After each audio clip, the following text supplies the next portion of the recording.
नमस्कार दोस्तों, आइए जानते हैं आज राजस्थान की बड़ी खबरें। आज की पहली खबर है कि उत्कर्ष कोचिंग क्लासेस पर दूसरे दिन भी आईटी की रेड जारी। देश भर में उत्कर्ष कोचिंग सेंटर के 17 ठिकानों पर इनकम टैक्स की रेड दूसरे दिन भी जारी है। अकेले जोधपुर में 14 ठिकानों पर आयकर विभाग के अधिकारी गुरुवार सुबह से छानबीन कर रहे हैं। जयपुर, उज्जैन समेत बाकी जगहों पर भी ऐसी ही कार्रवाई की जा रही है। बताया जा रहा है कि यह कार्रवाई अगले 2 से 3 दिन तक जारी रह सकती है। जानकारी के मुताबिक पिछले दिनों उत्कर्ष कोचिंग संस्थान ने अपने कुछ शेयर अन्य कंपनी को बेच दिए थे, जिसमें करोड़ों रुपए की डील हुई थी। उस डील में टैक्स चोरी के संदेह में आयकर विभाग की टीम कार्यवाही कर रही है। इसी वजह से उत्कर्ष कोचिंग सेंटर के डायरेक्टर निर्मल गहलोत के घर और बैंक अकाउंट की भी तलाशी ली गई है, जहां से भारी मात्रा में नकदी और सोना मिलने की जानकारी है। हालांकि उस संपत्ति की कुल कीमत रेड पूरी होने के बाद ही पता चल पाएगी।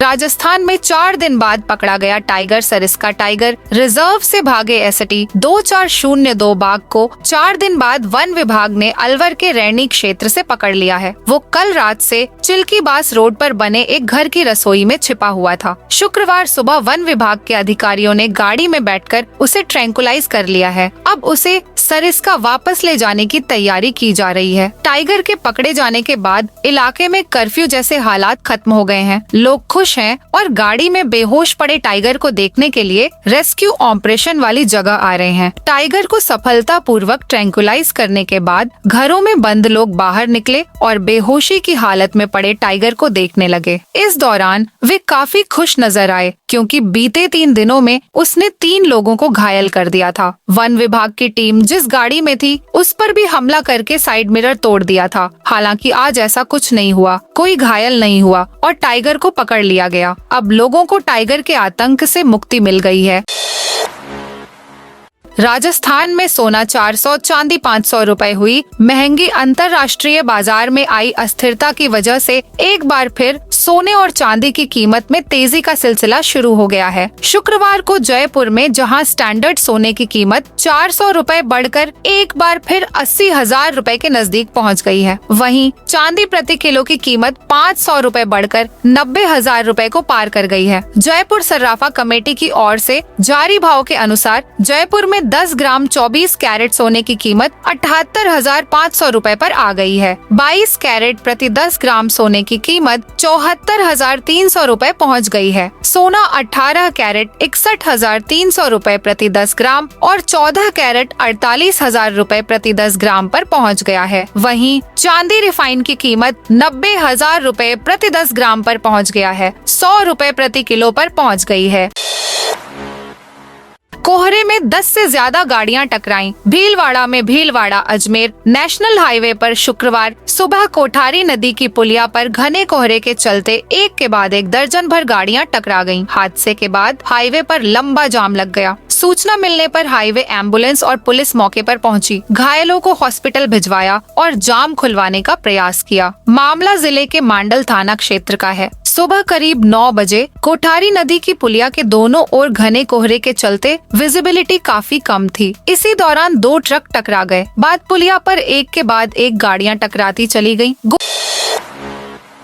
गोविंद सिंह डोटासरा ने कहा कि हमारे संघर्ष की जीत होगी। आगामी 4 जनवरी को सीकर बंद के ऐलान के लिए इंडिया गठबंधन के बैनर तले बैठक हुई। बैठक में कांग्रेस प्रदेश अध्यक्ष गोविंद सिंह डोटासरा ने कहा कि हमारे संघर्ष की जीत होगी। यह संभाग और जिले वापस बनेंगे। बीजेपी की औकात नहीं है कि यह सीकर को संभाग और नीम का थाना को जिला खत्म कर दें। यह पर्चियों से चलने वाले लोग हैं। इंडिया गठबंधन की सभा को संबोधित करते हुए उन्होंने कहा, मंदिरों में घूमते हैं, पर्चियों से चलते हैं। हम इनके घुटने टिका देंगे, इनसे संभाग भी लेंगे और नगर निगम भी लेंगे। इस संघर्ष में पैसे की कोई कमी नहीं आने दी जाएगी। यह आंदोलन एक बड़ा जन आंदोलन बनेगा और पूरे सीकर संभाग के लोगों की जीत होगी। यह किसी पॉलिटिकल पार्टी की जीत नहीं होगी।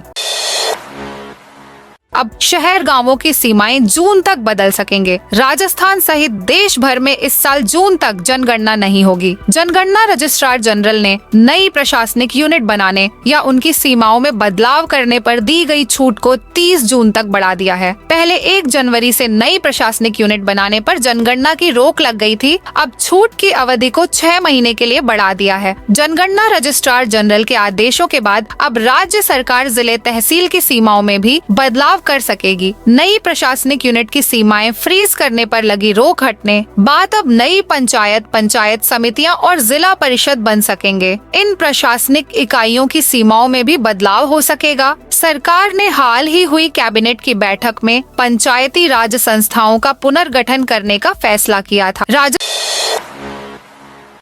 के लाखों युवाओं के लिए बड़ा तोहफा। राजस्थान में भजनलाल सरकार कैबिनेट बैठक का बड़ा फैसला सामने आया है, जिसमें उन्होंने ऐलान किया है कि प्रदेश में आयोजित होने वाली समान पात्रता परीक्षा सीईटी की पात्रता अवधि अब केवल 1 साल नहीं होगी, अब यह 3 साल तक होगी। यानी सरकार ने सीईटी की पात्रता की अवधि को 1 साल से बढ़ाकर 3 साल कर दिया है। कैबिनेट बैठक ने विद्यार्थियों के हित में यह बड़ा फैसला लिया है। यह फैसला उन्होंने पिछली सीईटी एग्जाम के परिणाम से पहले ही दे दिया, जिसकी वजह से नए साल से पहले ही सभी विद्यार्थियों खुशखबरी मिल गई है। यह परीक्षा स्नातक स्तर और सीनियर सेकेंडरी स्तर पर लगती है, जिसमें इस एग्जाम को पास करने वाला परीक्षार्थी 1 साल तक राज्य में होने वाली नौकरी की अलग अलग परीक्षाओं में बैठने के योग्य हो जाता था और 1 साल पूरा होने के बाद परीक्षार्थी को फिर से इस परीक्षा को पास करना होता था। राजस्थान में वसुंधरा राजे की ही सरकार है। बीजेपी नेता के बयान से गरमाई सियासत। राजस्थान के सियासी गलियारों में प्रदेश भाजपा प्रभारी राधा मोहन दास अग्रवाल के इंटरव्यू का एक वीडियो खूब वायरल हो रहा है, जिसमें वे कह रहे हैं कि राजस्थान में वसुंधरा राजे की ही सरकार है। वर्तमान मुख्यमंत्री भजनलाल शर्मा पर वसुंधरा राजे का पूरा आशीर्वाद है। वे आज भी पार्टी के हर महत्वपूर्ण फैसले में पूरी तरह से इन्वॉल्व हैं। अपने 10 साल के मुख्यमंत्री के कार्यकाल में राजे ने प्रशासनिक दृढ़ता और स्पष्टता के साथ काम किया है। वे आप भी हमारी राष्ट्रीय उपाध्यक्ष हैं। सरकार में तो एक छोटे से कार्यकर्ता का भी दखल होता है। ऐसे में वसुंधरा राजे का सरकार में दखल ना हो, ये कैसे कहा जा सकता है। RAS मेंस 2023 की परीक्षा का रिजल्ट जारी। राजस्थान लोक सेवा आयोग RPSC ने RAS मेंस 2023 की परीक्षा का रिजल्ट जारी कर दिया है। इस परीक्षा को पास करने वाले अभ्यर्थियों का अब इंटरव्यू होगा, जिसके बाद फाइनल रिजल्ट जारी किया जाएगा। RPSC की वेबसाइट पर इसे चेक किया जा सकता है। कोचिंग स्टूडेंट के लिए चुनौती बना रद्द हुए जिलों का भूगोल। राजस्थान में सरकारी नौकरी की तैयारी करने वाले लाखों कोचिंग छात्रों को अब ये सवाल कुछ इस तरीके से रटने पड़ेंगे, क्योंकि 9 जिले और 3 संभाग को रद्द करने के साथ ही राजस्थान का भूगोल भी बदल गया है। आगामी सालों में राज्य सरकार ने कई विभागों में 1 लाख से ज्यादा नौकरियों की घोषणा कर रखी है। इनमें से कुछ भर्तियों के एग्जाम तो 15 से 30 दिन के अंतराल बाद ही है। भूगोल में बदलाव का सबसे बड़ा असर कोचिंग छात्रों पर पड़ रहा है। जनवरी-फरवरी में होने वाली भर्ती परीक्षाओं के सवालों को लेकर कंफ्यूजन है। राजेंद्र राठौड़ बोले, डोटासरा खुद के गिरेबान में झांके। भाजपा नेता राजेंद्र राठौड़ ने कहा, डोटासरा खुद के गिरेबान में झांक ले, ज्यादा अच्छा होगा। उपचुनाव में कांग्रेस की औकात सामने आ गई थी। राठौड़ ने जिले और संभाग रद्द के भजनलाल सरकार के फैसले को सही बताया। वे बोले, जिस प्रकार जिले बनाए गए उसमें न तो बाउंड्री देखी गई, न वित्त संसाधन देखे और न ही जनसंख्या का मापदंड देखा गया। अजमेर में बास्केटबॉल के परम पिता रहे भगवान सिंह की स्मृति में हुए कार्यक्रम में राठौड़ ने पूर्व सीएम अशोक गहलोत और पीसीसी चीफ गोविंद सिंह डोटासरा पर जमकर निशाना साधा। राठौड़ बोले, गहलोत शायद भूल गए होंगे, यह विधानसभा के अंतिम सत्र की आखिरी बैठक थी। प्रतिपक्ष नेता के रूप में बैठक में मैं भी मौजूद था। मैंने देखा है कि एक के बाद एक जिले घोषित करते जा रहे थे। प्रैक्टिकल लेने आए एग्जामिनर को भेजनी होगी अपनी लोकेशन। माध्यमिक शिक्षा बोर्ड से जुड़ी स्कूलों में प्रैक्टिकल एग्जाम लेने जाने वाले एग्जामिनर को अपनी लोकेशन बोर्ड को भेजनी होगी। इसके साथ ही अपनी फोटो और लैब की फोटो भी अपलोड करनी होगी। शिक्षा मंत्री के बयान के बाद बोर्ड सचिव ने यह फैसला लिया है। राजस्थान माध्यमिक शिक्षा बोर्ड के सचिव कैलाश चंद्र शर्मा ने कहा कि यह पहली बार होगा जब इस तरह की व्यवस्था की जाएगी। इसमें एग्जामिनर को अपनी लोकेशन देनी होगी ताकि उनकी स्थिति का पता लगाया जा सके। श्री गोविंद देव जी मंदिर के दर्शन समय में बदलाव। जयपुर के आराध्य देव श्री गोविंद देव जी मंदिर में दर्शन के समय में बदलाव की घोषणा की गई है। यह नया समय 2 जनवरी 2025 से 31 मार्च 2025 तक प्रभावी रहेगा। देश भर से आने वाले भक्त अब इस समयावधि में भगवान श्री ठाकुर जी के भव्य रूप और झांकियों के दर्शन कर सकेंगे। मंदिर प्रशासन ने झांकियों के समय में बदलाव के साथ विशेष अवसरों पर दर्शन की सुविधा भी उपलब्ध कराई है। मंदिर महंत अंजन कुमार गोस्वामी ने बताया, हर रविवार और एकादशी के दिन मंगला झांकी सुबह 4:45 से 5:15 तक होगी। धूप झांकी का समय सुबह 7:30 से शुरू होगा। इन दिनों विशेष झांकी सजाई जाती है। इस दिन मंदिर में आने वाले भक्तों की संख्या को देखते हुए समय को बढ़ाया गया है। 4 और 5 जनवरी को जयपुर में होगा व्हील चेयर क्रिकेट टूर्नामेंट। राजधानी जयपुर के चौगान स्टेडियम में 4 और 5 जनवरी को national wheel chair cricket tournament का आयोजन किया जा रहा है। कृष्ण चैरिटेबल फाउंडेशन की ओर से आयोजित इस अनोखे टूर्नामेंट में राजस्थान समेत देश के अलग अलग राज्यों के 60 से ज्यादा खिलाड़ी हिस्सा लेंगे। इस दौरान जयपुर सांसद मंजू शर्मा टूर्नामेंट का उद्घाटन करेंगी।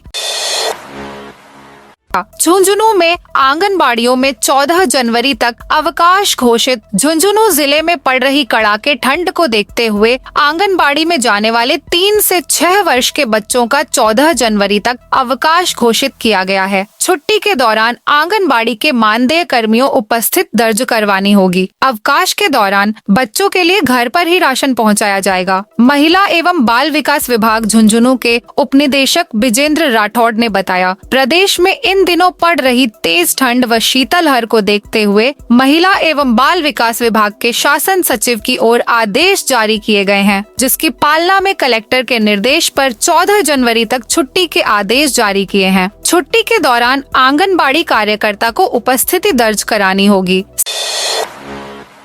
सीएमएचओ ऑफिस कुर्क करने पहुंची कोर्ट की टीम। दौसा की स्थायी लोक अदालत के फैसले की अवमानना चिकित्सा विभाग को उस वक्त भारी पड़ गई जब कोर्ट ने कुर्की वारंट जारी कर दिए। शुक्रवार को मुंसिफ कोर्ट की टीम मुख्य चिकित्सा एवं स्वास्थ्य अधिकारी के ऑफिस पहुंची तो हड़कंप मच गया। वहां कोई अधिकारी नहीं मिला। साथ ही कुर्की का अंदेशा होने के चलते परिसर में खड़ी कार भी कुछ ही देर में मौके से गायब हो गई। इसके चलते कुर्की की कार्रवाई नहीं हो सकी। ऑफिस में पदस्थ विभाग के अन्य कार्मिकों की मौजूदगी में मामले में कार्रवाई के लिए 15 दिन का समय मांगा गया है। इस पर कोर्ट निर्णय करेगा।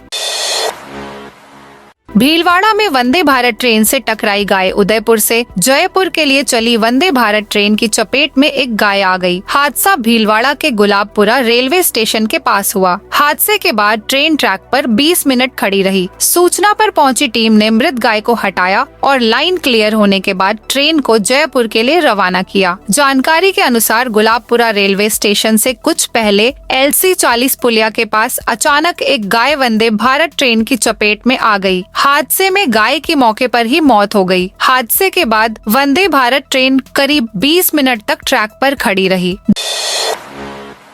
जयपुर से भुवनेश्वर की डायरेक्ट फ्लाइट शुरू। राजस्थान से भुवनेश्वर जाने वाले पैसेंजर्स के लिए अच्छी खबर है। राजधानी जयपुर से भुवनेश्वर के लिए नए साल में आज से नई फ्लाइट का संचालन शुरू हो गया है। यह फ्लाइट सप्ताह में 4 दिन संचालित की जाएगी। जैसलमेर में उत्तरी हवाएं थमने से सर्दी से मिली राहत। उत्तरी हवाओं का प्रभाव कम होने से जैसलमेर जिले में तापमान लगातार उछाल मार रहा है। पिछले 3 दिनों में अधिकतम तापमान 4 डिग्री बढ़ा है। 17 दिन बाद पारा दोबारा 26 डिग्री के करीब पहुंच चुका है। वहीं रात का पारा 2 दिनों से 8 डिग्री पर स्थिर है। मौसम विभाग के अनुसार आगामी दिनों में कोई बड़ा सिस्टम एक्टिव नहीं होगा। ऐसे में 4 से 5 दिनों तक कड़ाके की सर्दी से राहत मिली रहेगी। जिले में शुक्रवार को सुबह से ही मौसम साफ रहा। वहीं गुरुवार को दोपहर में खिली धूप लोगों को सुहानी लगने लगी। लंबी दूरी के लिए रेलवे ने शुरू की 4 स्पेशल ट्रेनें। रेलवे ने यात्रियों की सुविधा को ध्यान में रखते हुए हिसार तिरुपति, जयपुर बांद्रा टर्मिनस, बीकानेर बांद्रा टर्मिनस और अजमेर बांद्रा टर्मिनस के बीच 4 स्पेशल ट्रेनें शुरू करने की घोषणा की है। ये ट्रेनें नियमित अंतराल पर चलेंगी और जयपुर समेत कई प्रमुख स्टेशनों पर ठहराव करेंगी। इन ट्रेनों के संचालन से मुंबई, गुजरात और तिरुपति की ओर जाने वाले यात्रियों को सुविधा मिलेगी। तो दोस्तों, ये थी आज राजस्थान की बड़ी खबरें। आप इस वीडियो को कौन से जिले से देख रहे हैं, उस जिले का नाम जरूर बताइए।